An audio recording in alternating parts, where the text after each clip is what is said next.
নমস্কার শ্রোতা বন্ধুরা, রেডিও অরার অনুষ্ঠানের আজকের পর্ব শুরু করছি আল মাহমুদের একটি কবিতা দিয়ে।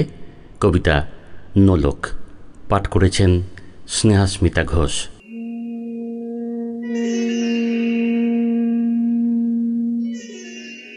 আমার মায়ের সোনার নোলক হারিয়ে গেল শেষে, হেথায় খুঁজে হোথায় খুঁজি সারা বাংলাদেশে। নদীর কাছে গিয়েছিলাম, আছে তোমার কাছে? হাত দিও না, আমার শরীর ভরা বোয়াল মাছে। বলল কেঁদে তিতাস নদী হরিণ বেড়ের বাঁকে, সাদা পালক বকরা যেথায় পাখ ছড়িয়ে থাকে। জল ছড়িয়ে দল হারিয়ে গেলাম বনের দিক, সবুজ বনের হরিৎ টিয়ে করে রে ঝিকমিক। বনের কাছে এই মিনতি, ফিরিয়ে দেবে ভাই? আমার মায়ের গয়না নিয়ে ঘরকে যেতে চাই। কোথায় পাবো তোমার মায়ের হারিয়ে যাওয়া ধন? আমরা তো সব পাখ পাখালি, বনের সাধারণ। সবুজ চুলে ফুল পিন্দেছি, নোলক পরি না তো। ফুলের গন্ধ চাও যদি নাও, হাত পাতো, হাত পাতো। বলে পাহাড় দেখায় তাহার আহার ভরা বুক, হাজার হরিণ পাতার ফাঁকে বাঁকিয়ে রাখে মুখ। এলিয়ে খোঁপা রাত্রি এলেন, ফের বাড়ালাম পা। আমার মায়ের গয়না ছাড়া ঘরকে যাব না।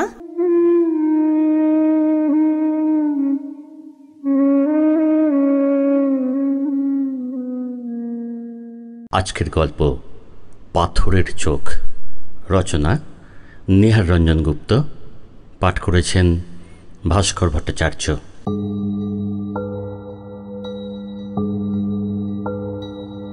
ভারী মলাট দেওয়া খাতাখানি দু হাতের মধ্যে মেলে ধরে স্বপ্ন দেখে ইতিহাসের ছাত্র অমূল্য। খাতার পৃষ্ঠাগুলো লালচে বর্ণ ধারণ করেছে। কালির লেখা অস্পষ্ট, আবছা হয়ে গিয়েছে, পড়তেও কষ্ট হয়। পাতাগুলো উল্টাতে গেলে আঙুলের সামান্য চাপেই ভেঙে গুঁড়ো হয়ে যেতে চায়। রাজা ত্রিদিবনাথ রায়ের আত্মজীবনী। তাঁর তৃতীয় পুরুষের বংশধর হল এই অমূল্য।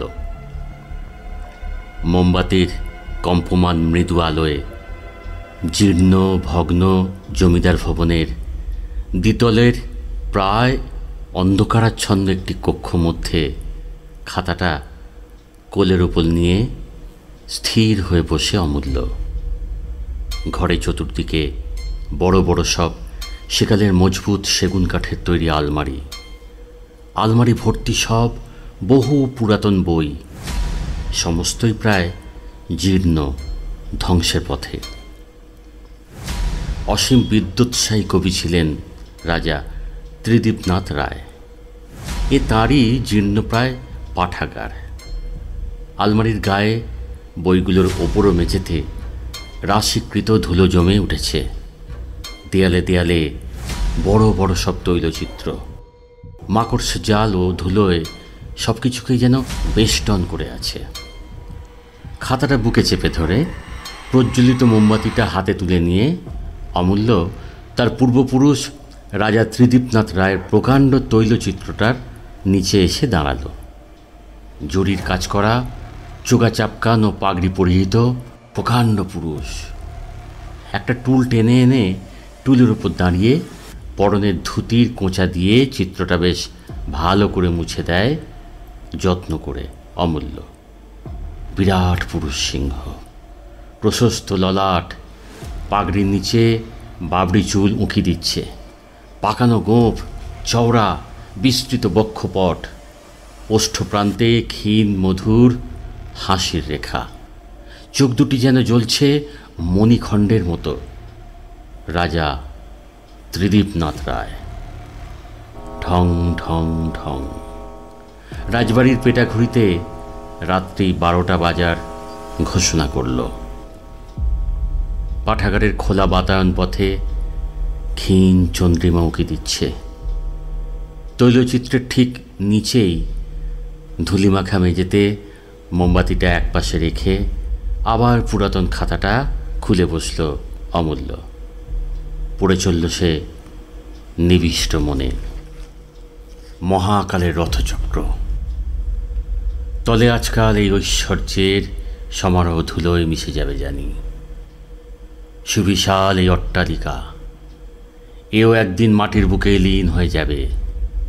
কিন্তু আমার বংশধরেরা যদি মিতব্যয়ী হয়, অন্ন বস্ত্রের অভাব তাদের কোনো দিনই হবে না। কিন্তু আমি ভেবে দেখলাম, আমার বর্তমান বংশধরদের মধ্যে এমন কেউ নেই যে তার আপন স্বকীয়তা সুপ্রতিষ্ঠিত করবে। তাই আমাদের বংশের মহামূল্যবান সম্পদ, লক্ষ লক্ষ মুদ্রা যার মূল্য, সেই মহাসম্পদ আমার পিতার তান্ত্রিক গুরু কপিলেশ্বর প্রদত্ত সেই পাথরের চক্ষু দুটি এমন স্থানে রেখে যাব যাতে করে সহজে মানুষ কেউ তার নাগাল না পায়। সাধারণের অধিকার তো নেই সেই মহাসম্পদে, একমাত্র যোগ্য কোনো বংশধরেরই প্রাপ্য সেই মহাসম্পদ। রাজার ঐশ্বর্য বলে কথা, ঠিক এখনো করতে পারিনি। লোভীর বাঁকানো নখর হতে সেই মূল্যবান সম্পদ রক্ষা করতেই হবে। মৃত্তিকাতলে গভীর কোটর খনন করে সেই মহাসম্পদ লুকিয়ে রেখে যাব কি?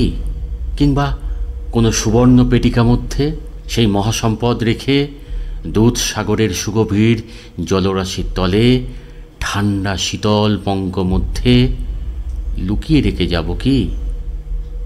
না এই বিশাল অট্টালিকারই কোনো গুপ্ত কক্ষে দেয়ালের মধ্যে প্রথিত করে রেখে যাব সেই মহাসম্পদ? কোথায় কোথায় রাখি সে মহাসম্পদ? কুলদেবতা লক্ষ্মীনারায়ণ, কুলগুরুতান্ত্রিক কপিলেশ্বর, তোমরাই বলে দাও, কোথায় রাখি ওই মহাসম্পদ? লোভীর দৃষ্টি যেখানে পড়বে না, অত্যাচারী রক্তমাখা হাত যেখানে পৌঁছবে না, সে কোথায়? জীর্ণ এ দেহে মৃত্যুর যে স্পর্শ পাচ্ছি, কর্ণপটহে মৃত্যুর পদধ্বনি শুনতে পাচ্ছি, কিন্তু আজও মহাসম্পদের কোনো কিনারা করতে পারিনি। ঠিক ঠিক হয়েছে, হ্যাঁ, পেয়েছি খুঁজে সেই স্থান।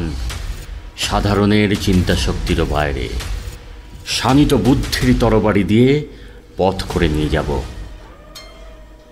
বাহ, চমৎকার! এই তো খুঁজে পেয়েছি মহামনির যোগ্য পেটিকা। মাটি নয়, ধাতু নয়, তাই বা বলি কি করে? সবই তো মাটি। আজ না হয় কাল সবই তো একদিন এই মাটিতেই মিশবে। ধুলির প্রাপ্য যা, ধুলিকেই তো তা ফিরিয়ে দিতে হবে। কালী শিল্পী বন্ধু চন্দ্রশেখরকে ডেকে আনতে হবে। সার্থক তুমি শিল্পী, সার্থক তোমার পরিকল্পনা। তোমার মনোলোকে রাজা ত্রিদীপনাথ রায় বেঁচে রইল, আর ত্রিদীপনাথের মধ্যে রয়ে গেল তার প্রাণ। কিন্তু এই মণিময় সুবর্ণ পেটিকা কোথায় রাখি? হ্যাঁ, কোনো অন্ধ গুহা মধ্যে নয়, সবার চোখের সামনেই রেখে যাব। চক্ষুষ্মান যে জন, সেই পাবে সে সন্ধান। হঠাৎ খোলা জানলা পথে নৈশরাতের একটু হাওয়ায় ঝাপটা এসে মোমবাতির ক্ষীণ শিখাটি কাঁপিয়ে দিয়ে গেল। অমূল্য মোমবাতিটা এক হাতে ও জীর্ণ খাতাটি অন্য হাতে নিয়ে উঠে দাঁড়ালো। আর একবার মোমবাতির আলোয় ঘরের চতুর্দিকে দৃষ্টিপাত করল। মাকড়সা জালে অতীতের চিহ্ন সব কলঙ্কিত। 3 পুরুষ ধরে সেই মহাসম্পদের সন্ধান আজও কেউ পায়নি। সেই মহামূল্যবান 2টি পাথরের চক্ষুর নাগাল কেউ পেল না। কালের রথচক্রতলে সময় এগিয়ে এসেছে। রাজা ত্রিদীপনাথ রায়ের ঐশ্বর্য আজ কোথায় নিশ্চিহ্ন হয়ে গেছে।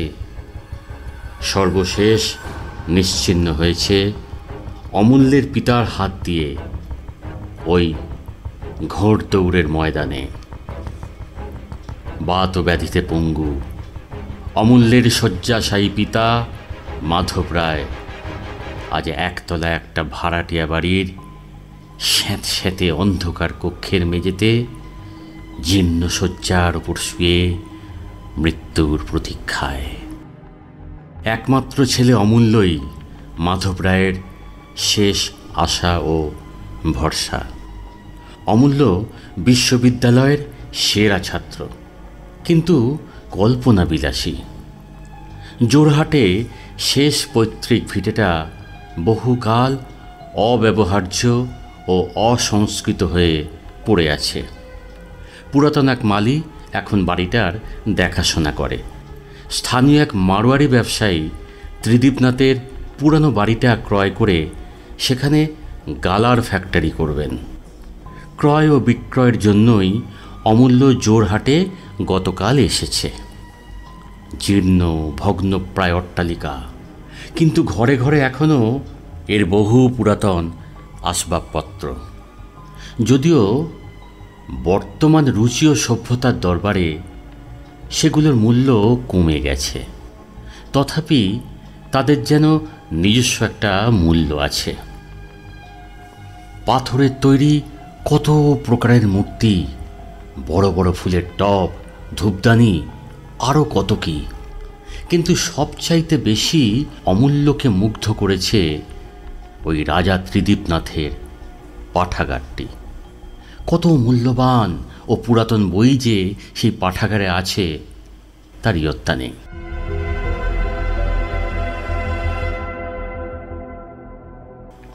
দিন দুই পরে শেঠজি এলেন। অমূল্য বললে, বাড়ি ঘরদোর একবার দেখিনি ভালো করে, দিন সাতেক পরে শেঠজির সঙ্গে কথাবার্তা বলবো। শেঠজি ঘাড় দুলিয়ে বললেন, वही तो अच्छा बात अच्छे बाबू साहब, देखिए देखिए, आपको जितना दिन खुशी देख लीजिए। আসলে কিন্তু অমূল্যকে তখন মহা সমস্যার নেশায় পেয়েছে। দিনে রাত্রে এই বেশিরভাগ সময় সে ভূতের মতন সুবিশাল অট্টালিকার কক্ষে কক্ষে ঘুরে বেড়ায় মহা সম্পদের সন্ধানে। বড় বড় সব পাথরের মূর্তি নিয়ে টানাটানি করে, দেয়াল খোঁড়ে, মাটি খোঁড়ে, কোথায় কোন সুবর্ণ পেটিকার মধ্যে সেই মূল্যবান পাথরের চক্ষু দুটি সংগুপ্ত আছে। খ্যাপার মতোই পরশ পাথরের সন্ধানে অমূল্যর সময় কেটে যায়। কিন্তু কোথায় সেই মহাসম্পদ? লাইব্রেরি ঘরটি রাজা ত্রিদীপনাথের জীবনাধিক প্রিয়র ছিল। বড় বড় আলমারির বইগুলো একটার পর একটা নামিয়ে পাগলের মতো প্রতি পাতায় মহাসম্পদের সন্ধান করে চলেছে অমূল্য। সমস্ত দিন ধরে ও মধ্যরাত্রি পর্যন্ত প্রাণপাত পরিশ্রম করে অমূল্য শয্যায় গিয়ে আশ্রয় নেয় এবং পরের দিন প্রত্যুষে আবার আবার নতুন আশায় বুক বেঁধে অনুসন্ধান শুরু করে। খুঁজে তাকে বের করতেই হবে যে। পাগলের মতোই বারবার ত্রিদীপনাথের ডায়েরির প্রতিটি পাতা, প্রতিটি অক্ষর খুঁটিয়ে খুঁটিয়ে পড়ে। যদি কোনো সন্ধান মেলে।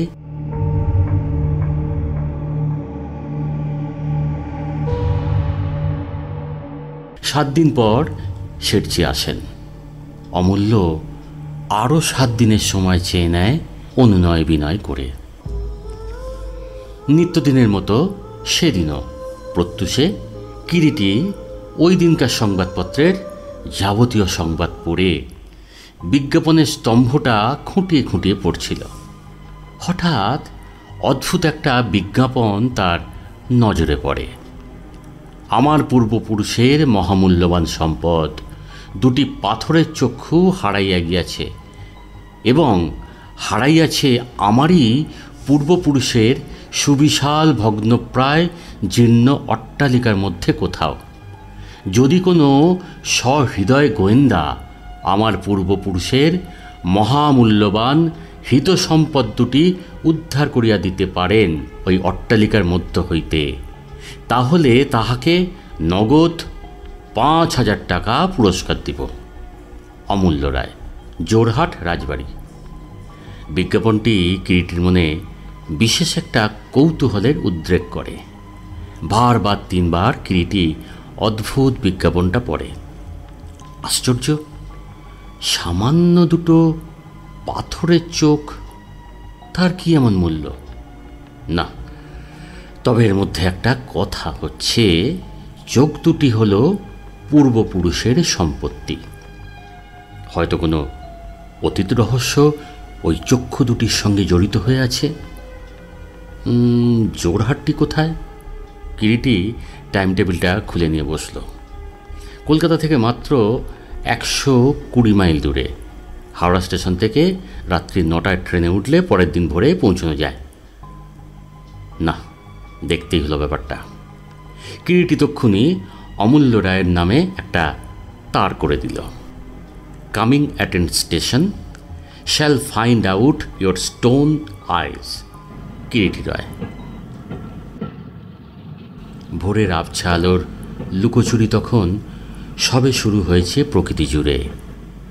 গাড়িটা এসে জোরহাট স্টেশনে থামল। অমূল্য পূর্বাহ্নে কিরিটির তার পেয়ে স্টেশনে অপেক্ষা করছিল। কিরিটির মতো একজন লোক তার বিজ্ঞাপনে সাড়া দেবে, অমূল্যের ধারণার অতীত ছিল। স্টেশন হতে রাজবাড়ি প্রায় ৬০ মাইল হবে। কিরিটির সঙ্গে ছোট্ট একটা সুটকেস মাত্র, সেটা সে হাতে ঝুলিয়ে পদব্রজেই দুজনে পাশাপাশি চলছে। আমার এই সামান্য ব্যাপারে আপনার মতো একজন লোক যে আসবেন, এই যেন আমার স্বপ্নেরও অতীত ছিল কিরিটিবাবু। সত্যি কথাই তাহলে আপনাকে খুলে বলি অমূল্যবাবু, I was not your reward that attracted me. আপনার ওই ৫,০০০ টাকার আকর্ষণে আদপেই কিন্তু আমি আসিনি। কিন্তু ওই যে লিখেছেন পূর্বপুরুষের পাথরের চোখ, ওটাই আমার আকর্ষণের বস্তু। তাই আমাকে এত শীঘ্র এখানে টেনে নিয়ে এলো। তারপর হঠাৎ হাসতে হাসতে কিরিটি বলল, পাথরের চোখ হলেও দেখছি তার অদৃশ্য শক্তি আমায় সম্মোহিত করে টেনে এনেছে। অমূল্য বললে, আমাদেরই এক পূর্বপুরুষ রাজা ত্রিদীপনাথের পিতাকে তাঁর তান্ত্রিক গুরু কপিলেশ্বর ওই পাথরের চক্ষু দুটি নাকি দিয়েছিলেন। বলেন কি? ক্রমেই যে অনুসন্ধিৎসা বেড়ে চলেছে। তান্ত্রিক কপিলেশ্বর। আহারাদির পর বিশ্রাম নিতে নিতে কিরিটি অমূল্যের মুখে পাথরের চোখের সমস্ত ইতিবৃত্ত শুনে বললে, কই আপনার সেই খাতাটা একবার দেখি তো। অমূল্য খাতাটা কিরিটি কিনে দেয়। আচ্ছা, আপনি ততক্ষণ বিশ্রাম নিন অমূল্যবাবু, খাতাটা আমি একবার ভালো করে পড়ে দেখে নিই। সন্ধ্যার বিষণ্ণ ক্লান্ত ছায়া সমগ্র ধরিত্রীকে তখন ধীরে ধীরে বেষ্টন করছে। ক্লান্ত অমূল্য ঘুমিয়ে পড়েছিল। ঘুম ভাঙতে দেখলে কিরিটি অস্পষ্ট ছায়ার মতো খোলা জানলার সামনে বাইরের আবছা অন্ধকারে দৃষ্টি প্রসারিত করে নিঃশব্দে দাঁড়িয়ে আছে। কিরিটিবাবু, চমকে ফিরে তাকে কিরিটি। ঘুম হলো অমূল্যবাবু? আচ্ছা শুনুন, হ্যাঁ আমি দেখছি আপনি বড্ড ব্যস্ত হয়ে পড়েছেন, কিন্তু ব্যস্ত হবেন না অমূল্যবাবু।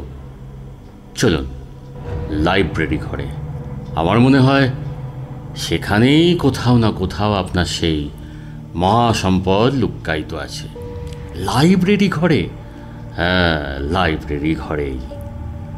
ইতিমধ্যে পশ্চিমের সান্ধ্য আকাশে কালো একটা মেঘ এসে জমা হয়েছে। বোধহয় ঝড় এখনই উঠবে। কাল বৈশাখী। সমস্ত প্রকৃতি জুড়ে একটা বিশ্রী থমথমে ভাব। একটু পরেই বাতাস বইতে শুরু করল। হ্যারিকেন বাতিটা হাতে, আগে অমূল্য, পশ্চাতে কিরিটি। রাজা ত্রিদীপনাথের লাইব্রেরি কক্ষে এসে প্রবেশ করল। বাইরে তখনও ঝোড়ো হাওয়া খ্যাপা দৈত্যের মতো শোঁ শোঁ শোঁ করে বইছে। কক্ষের জানলা কবাটগুলো ঝড়ের দাপটে দম দাম শব্দ করে থেকে থেকে খুলছে আর বন্ধ হচ্ছে। বিশাল ভগ্ন প্রায় অট্টালিকা যেন হঠাৎ ঝোড়ো হাওয়ার স্পর্শে জেগে উঠেছে বহু বর্ষের নিদ্রা ভেঙে।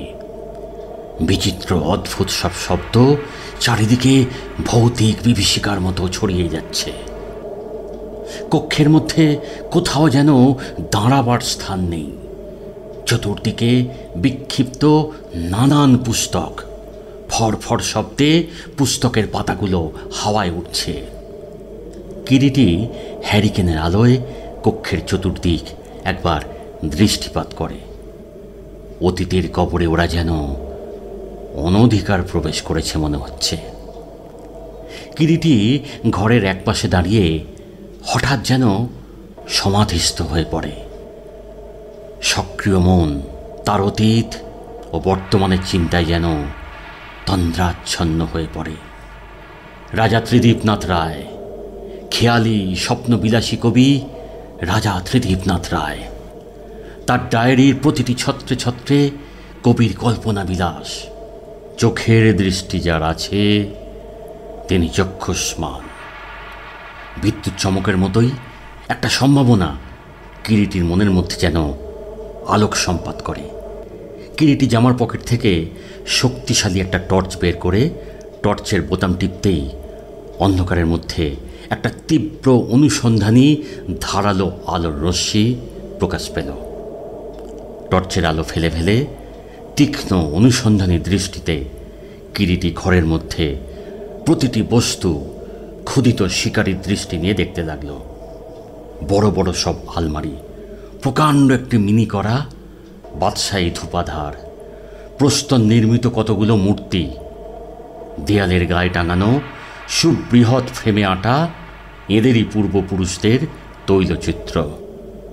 রাজা বিভূতিনাথ, রাজা শিবনাথ, রাজা কালীনাথ, রাজা ত্রিদীপনাথ। কিরিটির হস্তধৃত সন্ধানী আলোর রশ্মি তখন স্থির হয়ে দাঁড়ালো খেয়ালি স্বপ্নবিলাসী কবি রাজা ত্রিদীপনাথ রায়ের ওপর। সহসা প্রবল একটা ঝড়ের ঝাপটা কক্ষ মধ্যে যেন তাণ্ডব বয়ে দিয়ে গেল। অন্য অন্য ছবির সঙ্গে রাজা ত্রিদীপনাথের ছবিটাও যেন একটু দুলে উঠল। একটা আলোর দুতি এবং কিরিটির উল্লসিত কণ্ঠস্বর, পেয়েছি অমূল্যবাবু, পেয়েছি। কিরিটির হাতের টর্চ বাতিটা নিভে গেছে।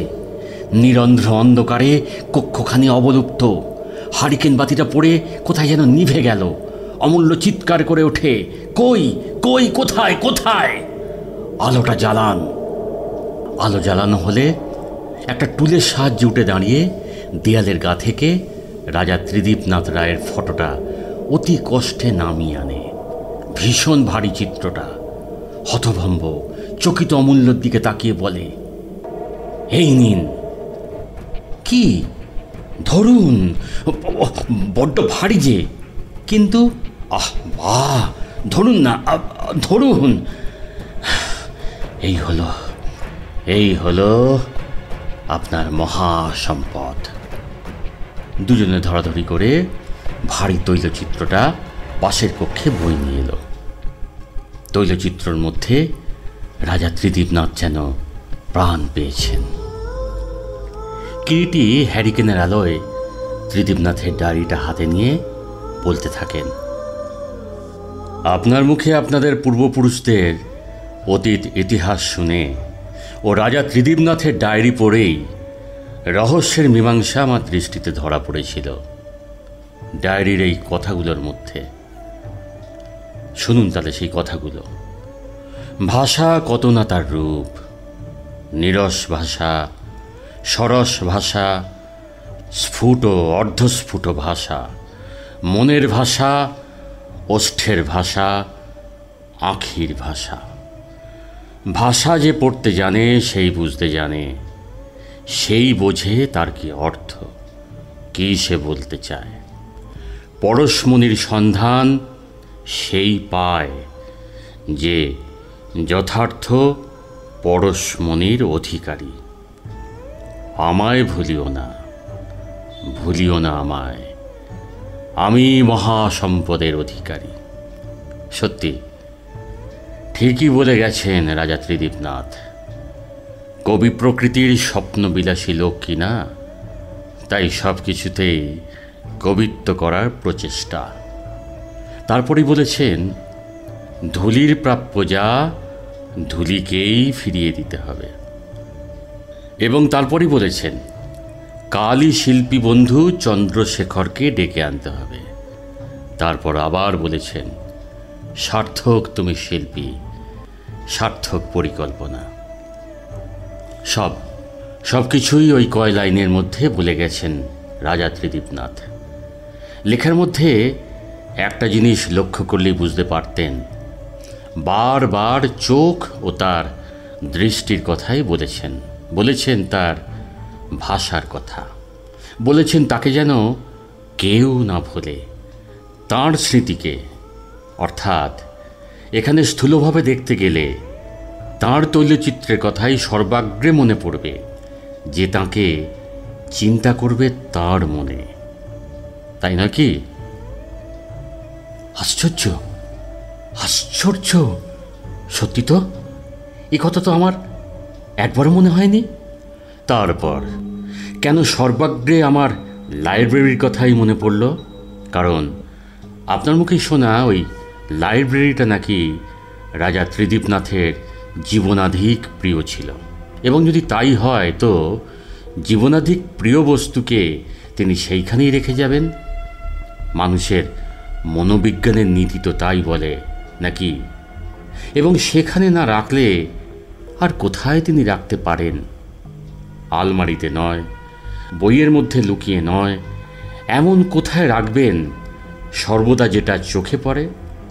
শিল্পী মন অসুন্দরকে মনে ঠাঁই দেয় না, তাই ডাক পড়ল শিল্পী বন্ধু চন্দ্রশেখরের। দেয়ালের ওই তৈলচিত্রের প্রতি নজর পড়তেই একে একে যখন রাজা ত্রিদীপনাথের তৈলচিত্রতে দৃষ্টি পড়ল, খুঁজে পেলাম আমার রহস্যের মীমাংসাকে। চিত্রের চক্ষু অত সজীব হয় না, অত প্রাণবন্ত হয় না। শুধু তাই নয়, অন্ধকার আলোতেও দ্যুতি ছড়ায় না। তাই বারবার বলেছেন, আমায় ভুলিও না। সত্যি সার্থক কল্পনা রাজার। তবে কি এখনো বুঝতে পারেননি? দেখুন, চেয়ে দেখুন, চিত্রের ওই চোখের দিকে একবার চেয়ে দেখুন। ও কি শুধুই তুলির টানে? একবার যান না, স্পর্শ করুন। ও রঙের খেলা নয়, ওখানে পাথরের চোখ বসানো আছে, এবং তার মধ্যে মধ্যমণি হল দুটি হীরা, পাতলা পাথরের আবরণের তলা থেকেও যার দুদিকে চাপা দেওয়া যায়নি। হ্যাঁ, তাই তো। সহসা কিরিটি অমূল্যর হাত ধরে বাধা দেয়, না না না না, একদম নয়, একদম নয়, নষ্ট করবেন না অমূল্যবাবু। অমন একটা শিল্পীর কৃতিত্বকে খুবলে নষ্ট করে দেবেন? না না না, ছবির মধ্যে ওই চক্ষু দুটিই তো প্রাণ। সামান্যই হয়তো পাথরের মধ্যে ওই হীরা দুটির দাম হবে, বিক্রি করে কতই বা মূল্য পাবেন। জীবনে ক্ষণিক সচ্ছলতা হয়তো আনবে, কিন্তু ঐশ্বর্য আপনার আনবে না।